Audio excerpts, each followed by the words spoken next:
Okay. So,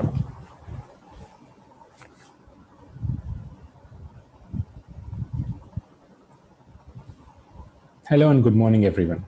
A warm welcome to the inaugural Deliverability Summit. Three superheroes create an email experience: the sender or marketer, the ESP, and the mailbox provider. So these are three cornerstones which create an email experience. In this keynote, I'm going to talk about two of them: the sender and the mailbox provider. They are seemingly different tracks, but they do converge in their objectives. As a takeaway for a marketer, I present building blocks of email strategy which is in line with the mailbox providers and create a cohesive email experience to the end user. I'm Chaitanya, and I head email business globally for Netcore. I've also co-founded a product called Peppy Post, which is an email API and which plugs into your existing CRM and delivers the email at scale. So, a few tips before we start off.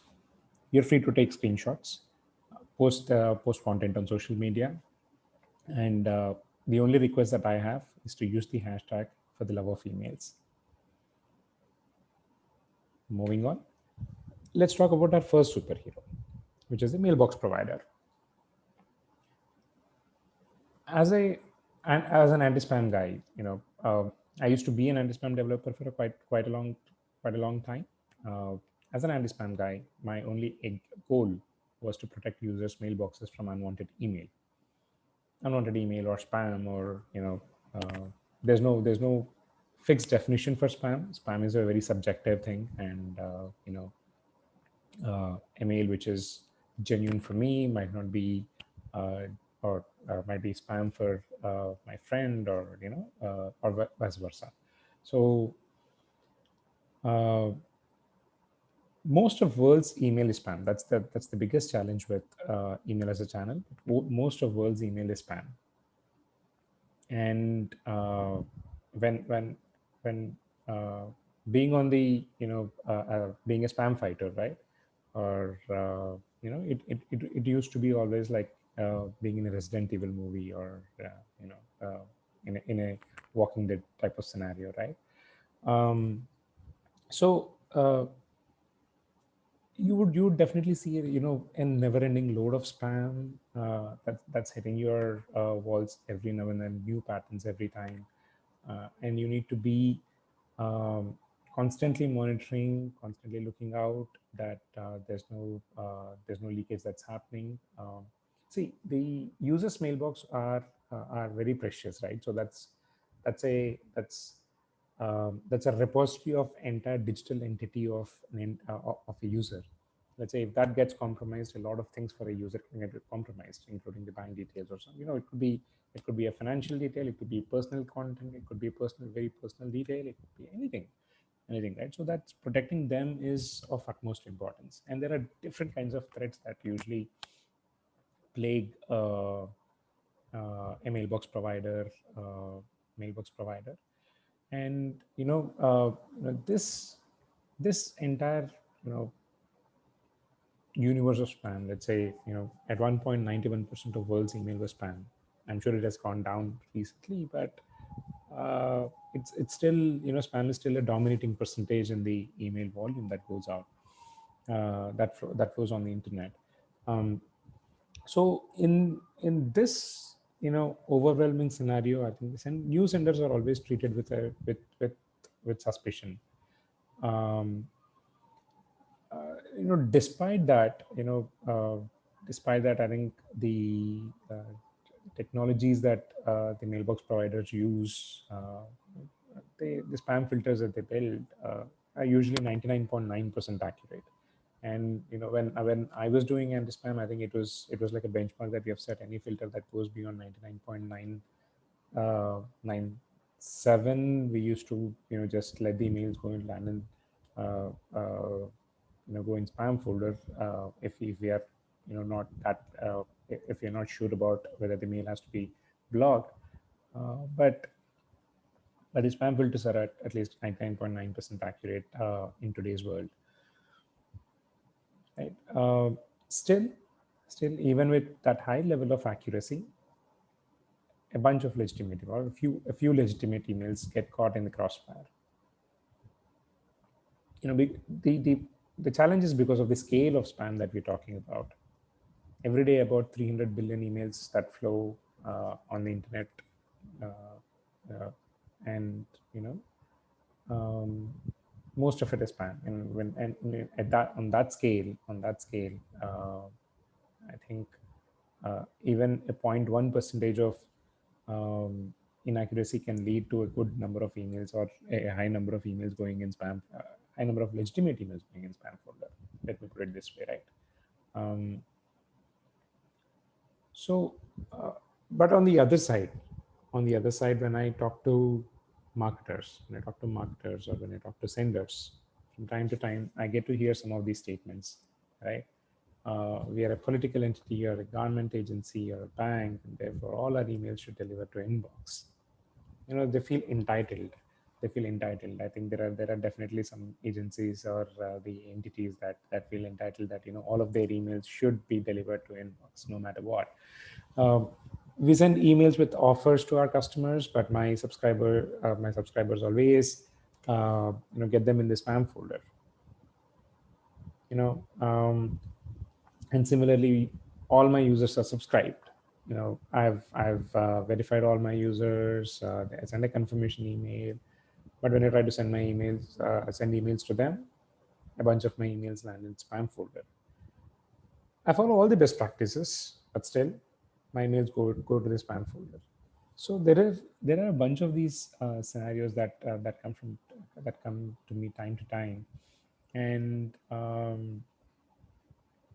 you know I just go one level deeper. And ask a question. And this has been a constant question that I asked to most of most of the customers that I speak to, most of the brands that I speak to, is that what is the objective of your email program? Okay. And the usual answers that I get to hear, again, are the following, right? To generate more opens and higher click rates. Okay. To be able to reach all my subscribers, to generate more profits from my email program, right? These cannot be objectives. The reason these cannot be objectives is, let's say, these do not deliver an experience or give an experience to the user. Let's say, for example, let's take this example, right? Like, to be able to reach all of my subscribers. I have a million users that have subscribed, or that have subscribed to my service for the last 5 years, and I want to reach out to all of them. Simply make a list and deliver all the emails. And then, would they deliver? Would the emails go to inbox? Would the users really want those emails? Are the use would the users will the users interact positively with those emails? I'm not really sure about it, right? So these cannot be objectives. Okay. um, the objective that I found, which is sort of, you know taking most of the brands that we're working with, taking it from a holistic perspective. I think this is an objective, is sort of covering all of it, is to send emails that users want and create a positive email experience, right? So this, as an objective, which is certainly in line with the mailbox provider's objective of, stop all the unwanted emails and deliver only the emails that the users want. And the objective, if, let's say, if the sender also has this objective, that send emails only the users want, and if the objective is to create a positive email experience, then the lens that a marketer would look at his or her email program and devise email strategies would be slightly different from what the current strategies would be. But that's going to be a very positive change, according to me. The positive experience usually translates to, that I've seen, that it translates to better open rates, better click rates, better reachability, better ROI. These are the key results. Again, going back to the previous slide, I think these cannot be the objectives. These are the key results. Let's say the moment you deliver positive email experience to the user, it automatically translates to better open rates. The moment you are sending emails that the end users want, it automatically translates into better click rates. It automatically translates into better reachability. You can reach out to more users because you're sending emails that users are looking forward to, right? When the users are interacting more with your email, the ROI is definitely going to bump up. So that's how I'd probably look at.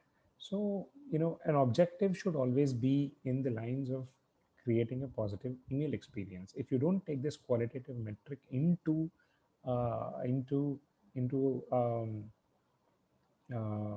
into the fold, uh, the email strategy that you design might not be complete.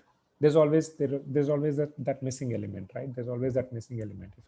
If my strategy is just to increase open rates or click rates, or just improving the ROI, I can use I can use any means to just improve the ROI. For example, if I just you know I want I want more opens to happen, so you know I can just use a clickbaity article to get more opens and clicks. But is that really want? Is that really something that I want as a brand? Does it really fall into that brand experience that I want to give to the user?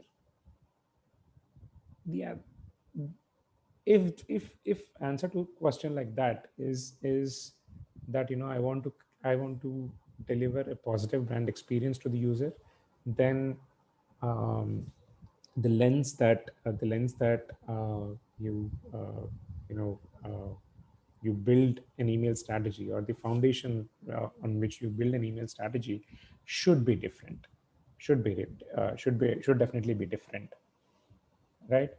Uh, so this is the convergence that I was talking about, right? The sender's objective should always be about delivering emails that users want, on creating a positive email experience, and uh, mailbox providers also have this uh, objective of stopping unwanted emails. So these two almost are are almost same, right? uh, and when you build an email strategy in these lines, then you don't have to really worry about you know if you base your let me put it this way, right? If you build your email strategy on this foundation, then you don't have to be worried about changes to spam filters. Let's say Gmail has changed the spam filter, and my mails are landing in spam, and um, you don't have to be worried about a lot of these things, right? Uh, so in fact, if you're worried that, let's say, if I change whenever Gmail changes Gmail or a Yahoo changes its spam filter, my emails go in spam, or let's say I'm sort of borderline inbox to spam, and there's something fundamentally wrong with your email strategy, and you might want to look at what needs to be done to improve that.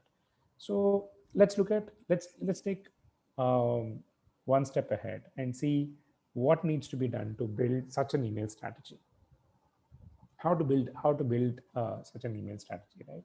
So uh, so there are certain building blocks. Oops, I think the animation just broke. But anyways, there are certain building blocks, right? Uh, and before even you build an email strategy, take a step back. Take a step back and try to understand if your entire uh, user journey one step at a time, starting with the inflow of users, right? Um, how are the users coming into the system? What are the modes of subscription? How are you validating the subscribers? How are you confirming that they are on the list? These are some of the fundamental questions that you start looking at. Let's say, I'll just expand a bit on that, right? When you look at the subscription, let's say, is it a single opt-in or a confirmed opt-in? uh, while uh, while I definitely recommend every marketer to use confirmed opt-in. um, uh, in fact, I highly recommend to use the social sign up, right? It's a one click, it's a maybe two click subscription process where the user gets automatically validated with a Google or a Facebook or any other social ID, right? um, uh, if the user is not if the user is doing a social sign up, then you don't necessarily have to send a confirmation email. But if the user is not doing a social sign up, giving an email address, then you might want to send a confirmation email, right? uh, how so what are the sources? So the larger question that you might want to look at is what are the different sources that the users are getting into your system.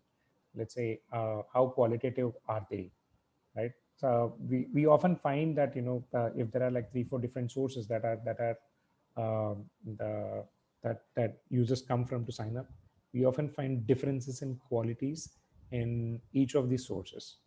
It definitely makes sense to look at each of these sources individually.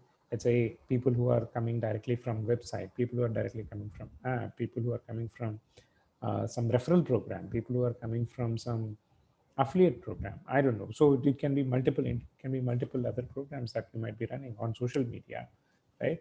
So from each of these sources, you might want to do a quality check on what is the quality of users that are coming into your system. The quality, depending on the quality, you might want to align the journey that the user has to go through right after that, right? Let's say, that brings me to the next point where to understand the user journey, how the users are moving post the subscription has happened, right? Let's say, uh, if a user just, let's say, signs up, as I said, for a social sign up, you don't have to send a confirmation email, but at least you send a welcome email, right? You don't send a confirmation email, but at least then you can directly send a welcome email to your program, and then start acquainting with the user. But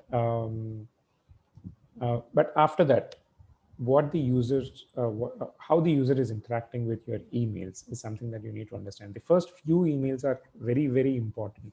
Let's say if you start abusing the user right from day one. Let's say the moment he signs up, the next day I'm going to send him a bunch of offers and start pushing him for a conversion.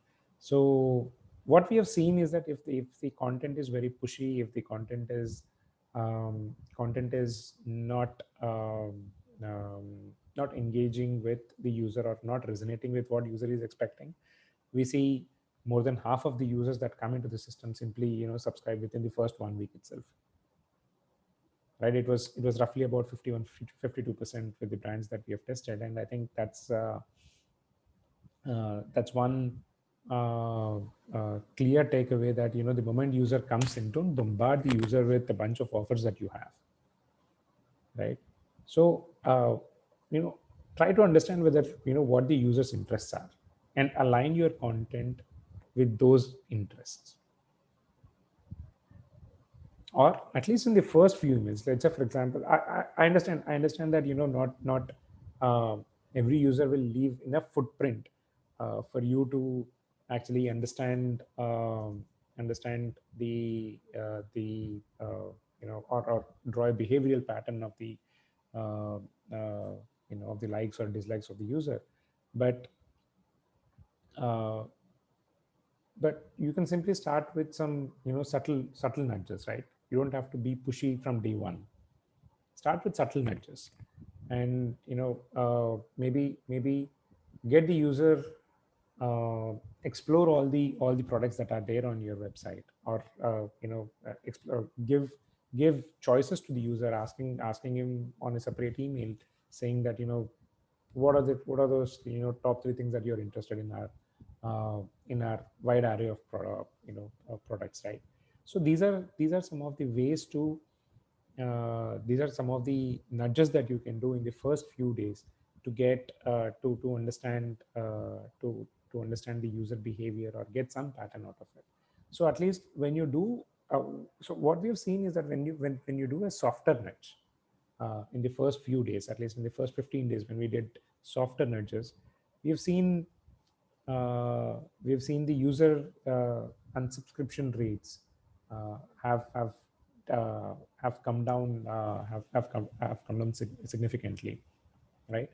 Um, so that's one takeaway. So that's one. Uh, so the way I'd probably look at it is at every stage that the way you think about the way in fact uh, in fact what I'd suggest for every marketer to do is to take a pen and paper and put down all the stages that a user has to go through in your entire customer flow. Okay, and look at each individual stage and jot down on the connects that you can establish, not from an ROI perspective with each and every communication.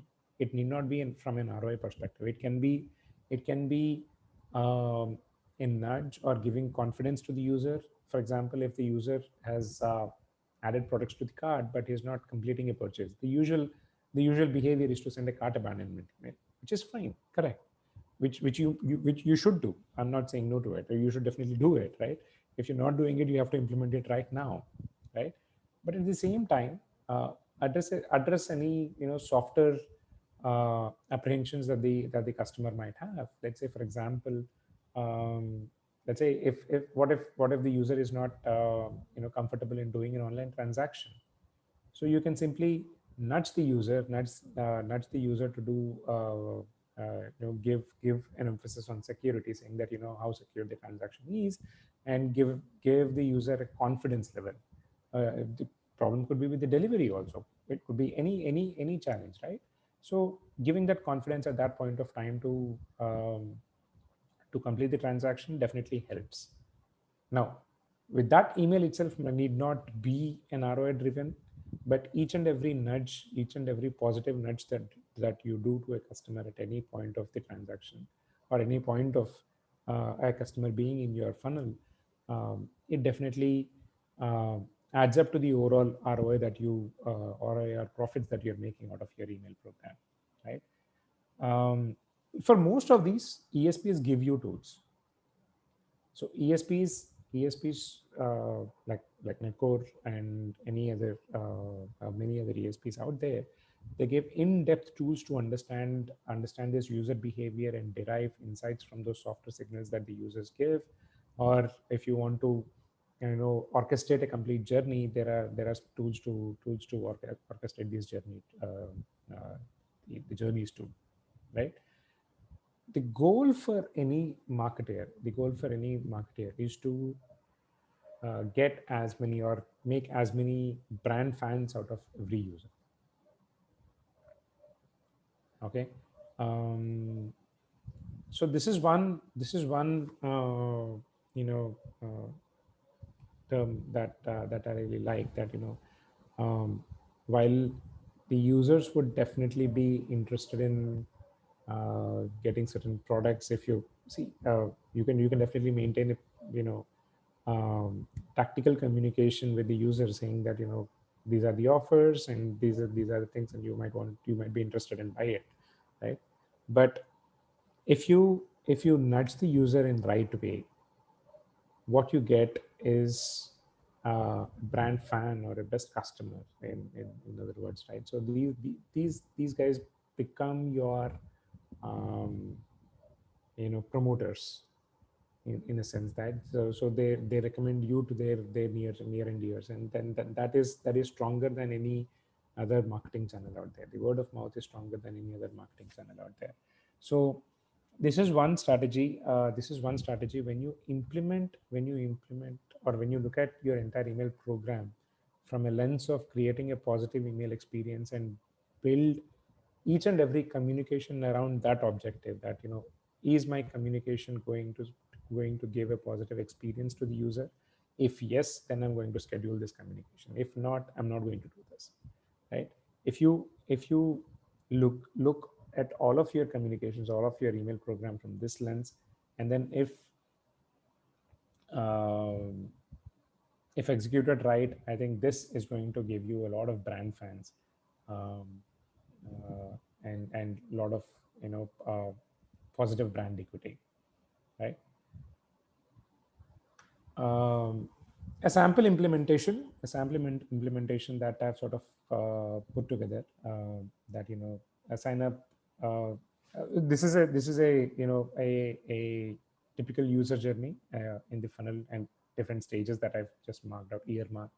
Um, so, as I said, as soon as sign up is done, there's a sign up confirmation or a welcome series. Um, and in the first few days, getting acquainted with the user, as I said, is very important, where, understanding the user interests. Uh, in fact, yeah, this is one point that I did not talk about, where, you tie, you bring together the website, app, and email data together, and derive a complete view of it. And that gives a better behavioral picture of the user, and it gives you a better means of targeting the user, right? Let's say if I browse certain section of products on the website, maybe you definitely have my interest on the website. Now how do you target that using that data in an email that you send to me, right? So um, that's the overall idea there. The next best action is, depending on where the user is in the entire life cycle. Sending a relevant email depending on that life cycle is, um, this is actually a no-brainer, but I think it's still, um, it's still one of the fundamentals that definitely needs to be implemented in the email program. Personalization is sort of catching up, and I've seen a lot of brands implement personalization this year compared to the last one. In fact, yeah, the personalization is definitely catching up in many parts of the world that I see. That so uh, personalization is not just, let's say, first name and last name personalization. It goes one level deeper into content personalization, where, let's say, for example, yeah, for a news and media portal, right? For example, if you send a daily newsletter, right? Daily newsletter or daily morning news. And I, as a user, if I'm interacting with only sports and technology, and versus a user is interacting with politics and, let's say, business related news, for example, right? You could um, uh, the brand typically, constructs an email subject line to the first pane of the content, which is specifically, if it's delivering to me, the subject line is of sports, the top headline of sports or technology for that day, and then the first pane is of, again, sports, and then followed by the rest of the other, politics and other, other pieces. And the same email which gets delivered for to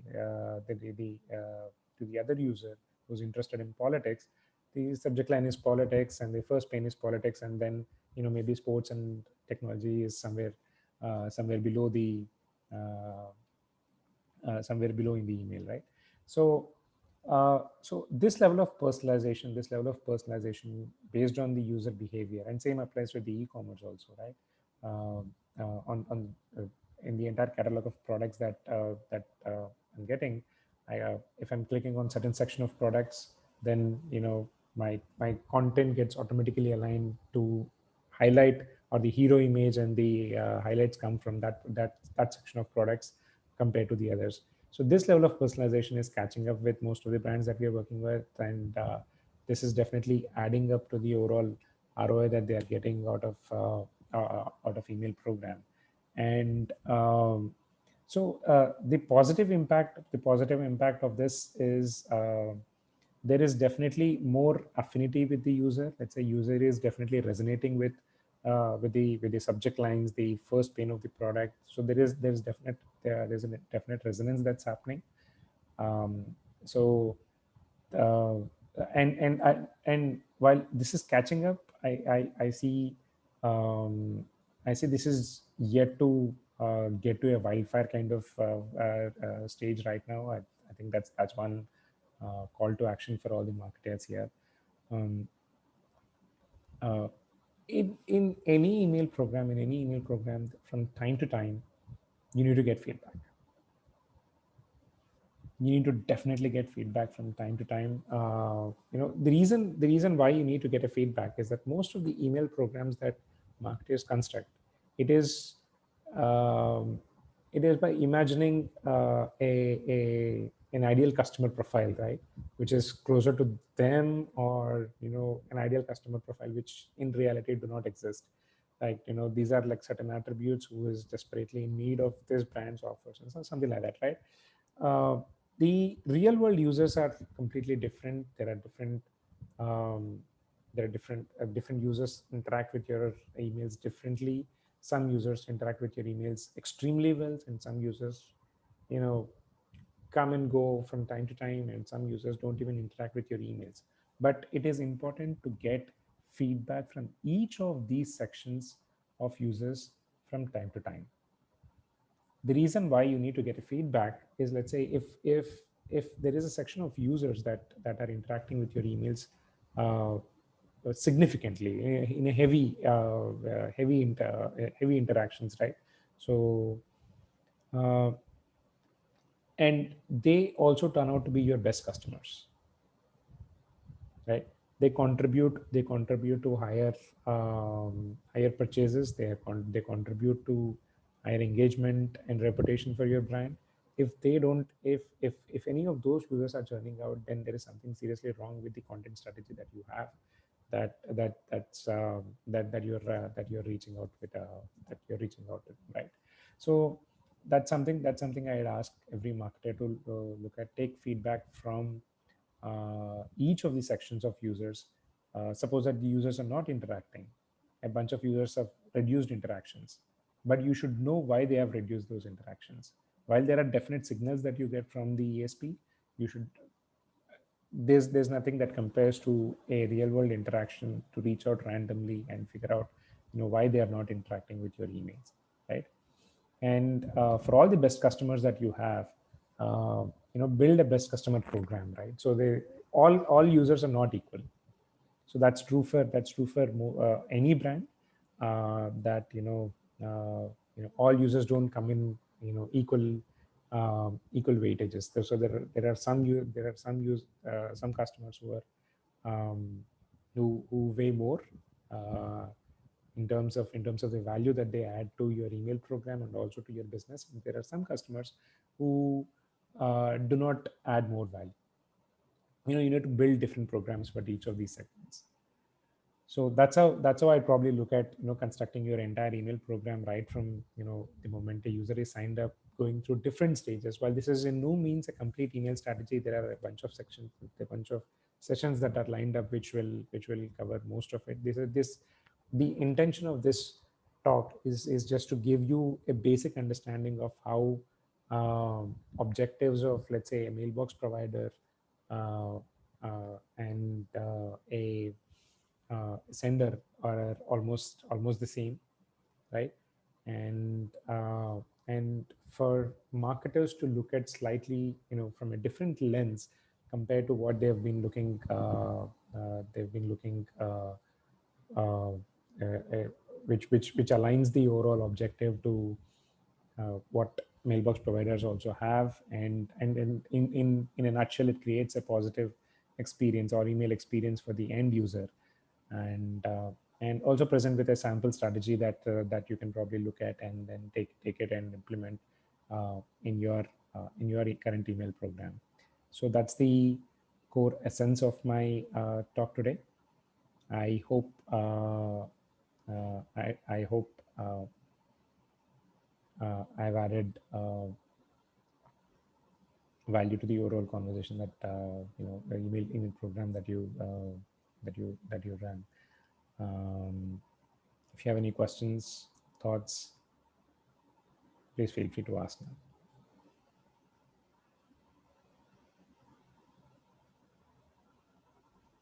Thank you.